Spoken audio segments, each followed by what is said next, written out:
Le premier amour, ça fait toujours mal. Le mien m'a détruit pendant 6 mois. 6 mois où je pensais à elle tous les jours. Un amour que je pensais vrai. Je me projetais déjà avec elle. Et ce qui s'est passé, c'est qu'elle a créé plein d'embrouilles exprès pour me faire passer pour le coupable. Et son but, c'était de sortir avec son meilleur ami, qui était soi-disant juste un ami. Quand elle m'a quitté pour son ami, j'ai tout fait pour la récupérer.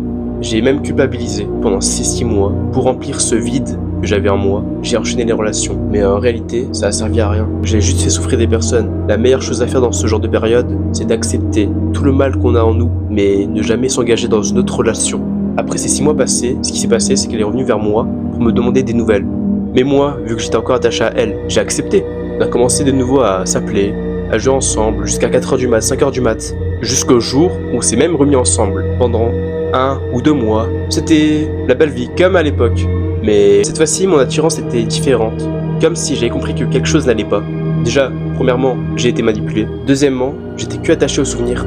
Et troisièmement, le problème, c'est que je l'ai mis sur un piédestal comme si elle était parfaite, alors que aucun humain sur Terre n'est parfait. Et grâce à cette deuxième relation, ça m'a permis de me libérer. Donc, si je peux vous donner un conseil, c'est déjà, premièrement, ne vous attachez pas trop vite. Deuxièmement, la mettez pas sur un piédestal élevé.